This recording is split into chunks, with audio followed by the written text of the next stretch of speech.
move on and head up north. St. James's Park was the scene. Shea Given beaten by Everton. Duncan Ferguson getting one over on his old team for his 6th on the season. What an incredible match this was. What an incredible weekend in EPL when it comes to goals. Alan Shearer quickly answers 1-1. And Newcastle have everything squared away. And then a man we haven't heard from when it comes to scoring goals for Newcastle United all season long. He hasn't got one in any competition. It's Kyle Court. Hey, cut the guy some slack. He's been injured all year. Came over from Wimbledon.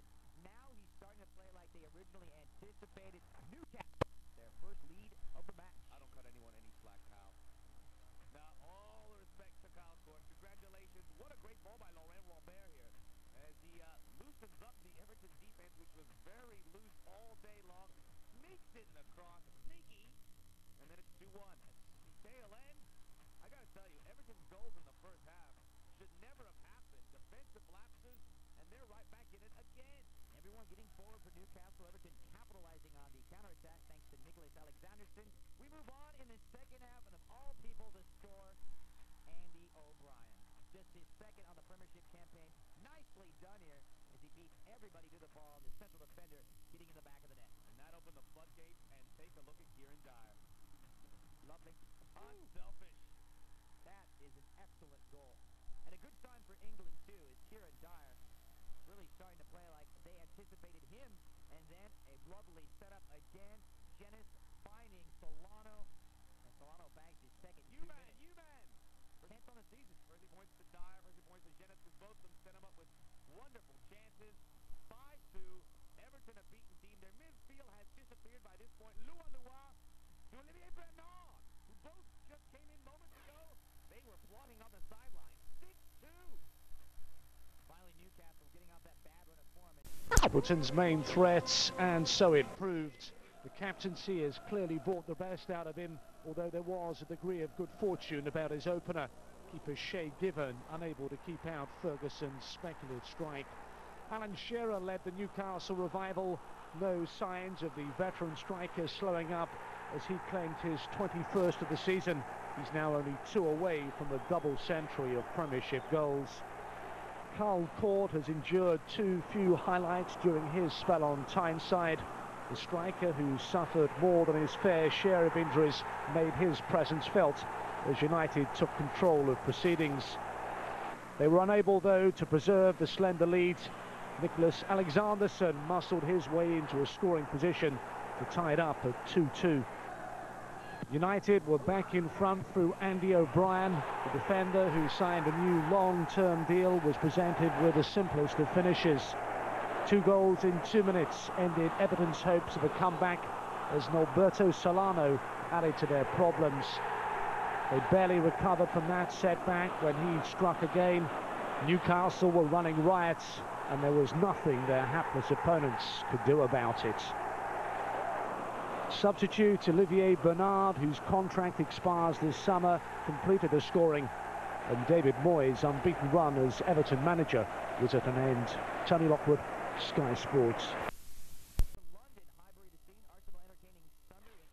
Arsenal with a chance to go top of the table. Would they is the question. Will Shaw getting it off to a great start. To his countryman Patrick Vieira, who is liking scoring goals lately. He gets his 2nd in the last 3 weeks. And Vieira, look at that smile on his face. He doesn't get this too often. Bill Court starting on the right. As soon as it's brought down to the 18, trouble. Dreadful defending, and then more dreadful defending. Just 2 minutes later, Lundberg with a nice run down the left, crosses over, sets it up for Henry, who finds Bergie. And Bergie grabs his 13th in all competitions this season. Henry, what great control to find Bergkamp, who just gave it the delicate cut. Sunderland just wants out of London by this point. And Max, I got to tell you, with all the superstars on this Arsenal squad, a guy that gets overlooked is Freddie Lundberg. Such a hard work on that left wing. He made that goal, and another hard worker on the other side. Patrick Vieira is going to get this to Sylvain Wiltord, and this guy has really risen his game. And he gets another goal, and Arsenal move towards the top as they beat Sunderland, who was just outclassed. Blues entertaining relegation trouble. Derby. Eidergud Jonsson came to play, but is denied. Yes, Chelsea know they need to get full points over Derby County. They're still in the battle for that Champions League, the final Champions League spot, and this was a good step in the the corner from Lasso. 1-0 Chelsea. He came on as a sub at halftime. It pays off. Good to see him back on good form after those troubles off the pitch. Then we move on. Derby County, after their shootout against Everton, trying to replicate that feat. A guy who helped him out last week helps him out this week. It's Branko Strupar with his third in 2 games. Ravanelli starting the play. And then the ball crossed in, and Strupar has been a killer lately. 1-1. Gianfranco Zola, let's pull up the socks, gents. Let's get it done. And everybody right now waiting for Chelsea to choke in this one, but they would rise to the occasion of the volley. A mess in front of goal. Oh, Petit! They try and clear it off the line, but yes, Emmanuel Petit. This is a rarity, Max. What a mess. Ooh, that ponytail. I know you like it. Strikes again. Everyone having a go here, huh? The Yorkshire Leeds United taking on Manchester United. A last-ditch effort for European football for Leeds. And not a good start for them. Jonesy in the 9th minute. Right about now, you can sense all the top teams, Manchester United, Liverpool, Arsenal, they're going to keep winning, keep the pace going, because none of those teams can afford to lose. But Leeds United, a tall order to battle here, and it's 1-1 when Viduka slots it in, and he would have a fruitful week. What a great run there by Lee Boyer coming back from suspension. But the champions playing like it today. Bad goalkeeping from Nigel Martin and the poacher Ole Gunnar Solskjaer. Nothing Martin can do about that. The way he's He could have handled it. coming in and shooting Mirage.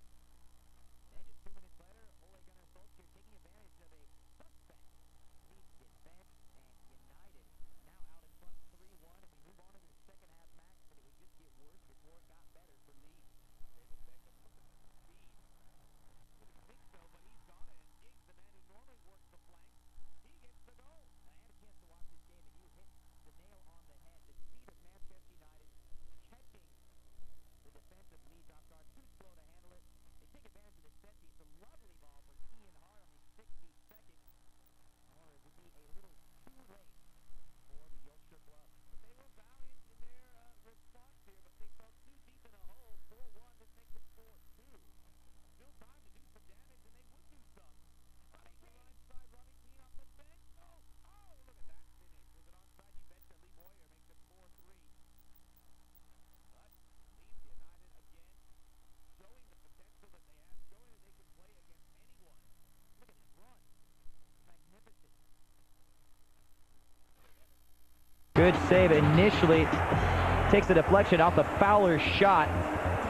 But this one made, indeed, by the Irish. Pool elsewhere at Anfield, taking on London club Charlton. Not a pretty match to watch here early on. Charlton visiting Anfield. This is a team that are safe, have quietly fallen under the radar screen, not having any problems, but Liverpool showing that they may have problems that are just being revealed. And Vladimir Smicer, look at him. What's he been up to? Exactly, what's going on with him? Great free kick by Murph. Puts a smile on Gerard Houlier's face, who returns to the touchline for the first time in a while. And a happy return for him, but this one's superbly set up. Gets in front of the defense and puts it home for an early first half lead.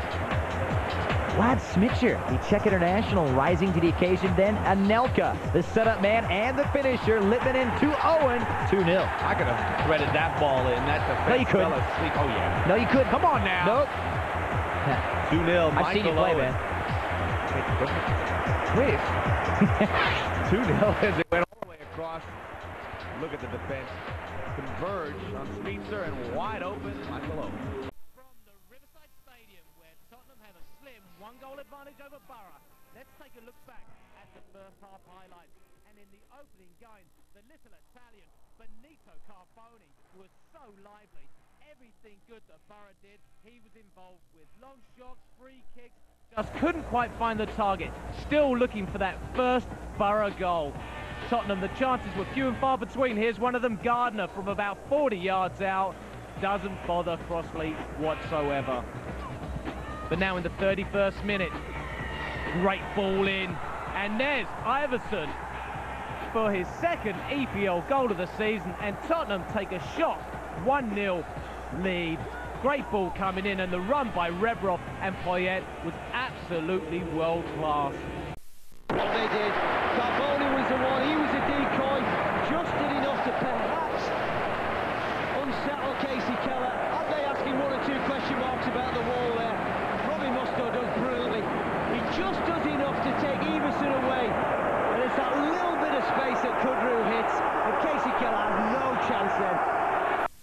for Cloud. And a point apiece is probably a fair result. Let's take a look back at all those second half highlights in the 52nd minute. Great work here by the Spurs.